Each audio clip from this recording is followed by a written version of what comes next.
The parts of a flower are so constructed that very, very often the wind will cause pollination. If not, then a bee or any other nectar-gathering creature can create the same situation.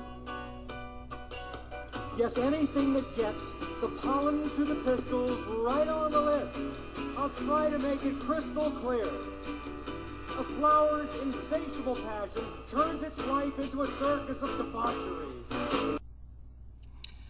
Okay, Chapter 22, Reproduction and Development of the Flowering Plants. These are the angiosperms. Flowers are the sex organs. They are hermaphroditic in that they have both male and female parts. This is a bee gathering pollen. And in the process of gathering pollen to take back and turn into honey, they often will fertilize other flowers that they encounter. Here's an ant carrying a seed, which is developed from a fertilized egg cell.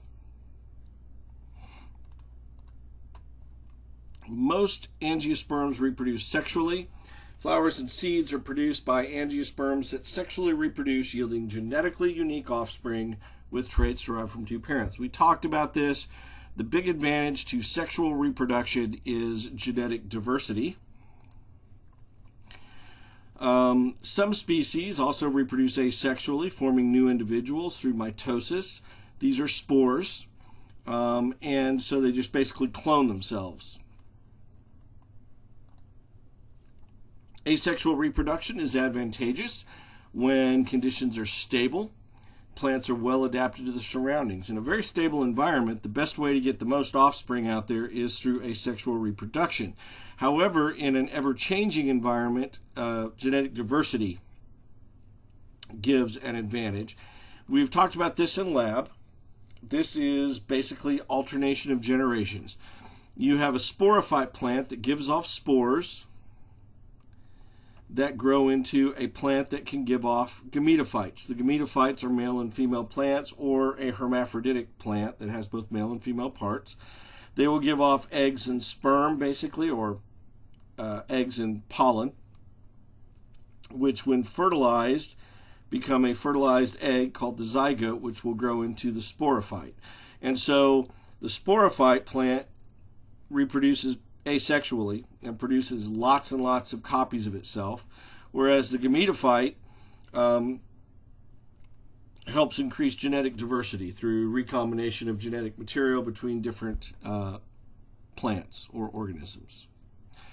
Here's the angiosperm life cycle showing the plant flower. The flower is integral in the angiosperm, and it usually involves some type of symbiotic behavior with some kind of a fertilizer.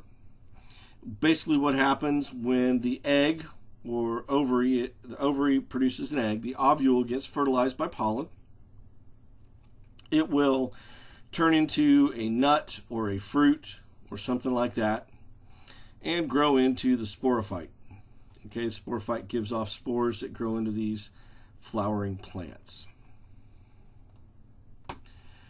This is the parts of a flower. Now, a flower has got many parts. What's really important for you is to understand the sexual parts here, okay?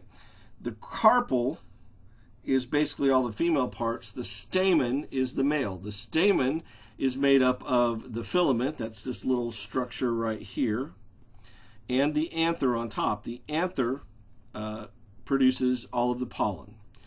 Now, the carpel, the stigma, is the entrance to the ovary. Down here, the little tube that leads from the opening at the stigma to the style leads down to where the ovule is, which when fertilized will become an egg.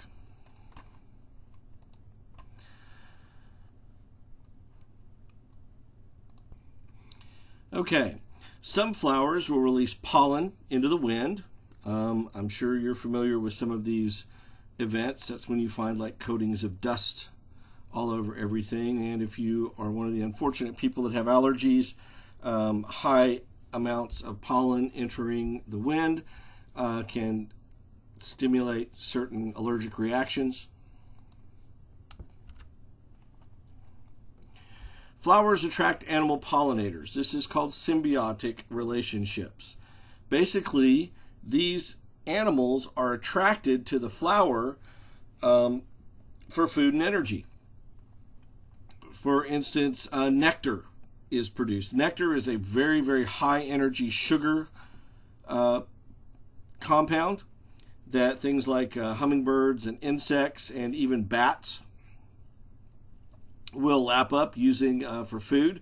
There are some animals that will live inside of the flowers. It's shelter, or they'll meet at a flower to reproduce. Now, the flower attracts them, okay, and so they're basically rewarding these symbiotic organisms to come in and utilize a resource, while at the same time the animals pick up pollen grains that then, as they visit other plants, will help fertilize. If a pollen grain lands on the stigma, the entrance, then that's called pollinization. The little pollen grain will move down here and unite. After fertilization, the seed will start to develop. It has an embryo with a seed coat. Cotyledons are the embryo seed leaves. Embryonic shoots and roots also form.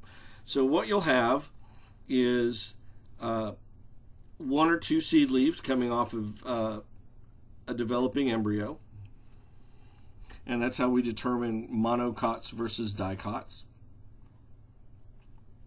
Here is a microscopic version of a seed going on, and you can actually see here we've got the seed leaves, the cotyledons. So this is a dicot, are forming inside this little seed coat, and when they finally erupt, it'll have two little leaves,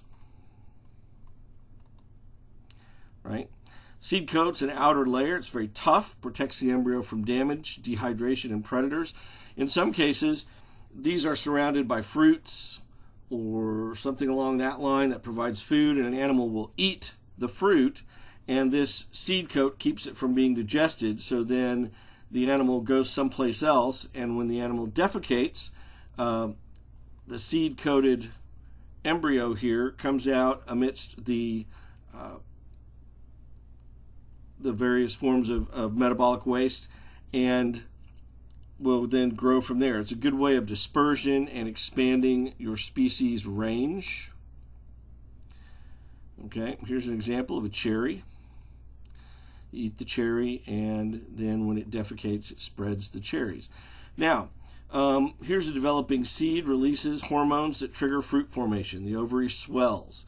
This is why when you buy fruit and you put them in those little bags, as soon as you get home, you want to take them out of the bags, because they will give off certain hormones that will cause the fruit formation to ripen very quickly, and it can spoil. There's several different types of fruit. There's just a simple fruit, a cherry, an apple, etc. Then there's aggregate. This has one flower with a lot of different carpels. Blackberries, strawberries, raspberries, things like that. And then you have multiple fruits. These are tightly clustered flowers, such as pineapple. Fruits protect and disperse seeds. Here you have a bird eating a fruit, and it will process it very quickly, and then when it defecates, it will expel a seed. These little burrs on this dog, basically burrs get on animals, and then when they drop off, they are dispersed and the range of the species extends. And then you have this fruit. This comes from a dandelion, and the wind will pick it up and scatter it, and away you go.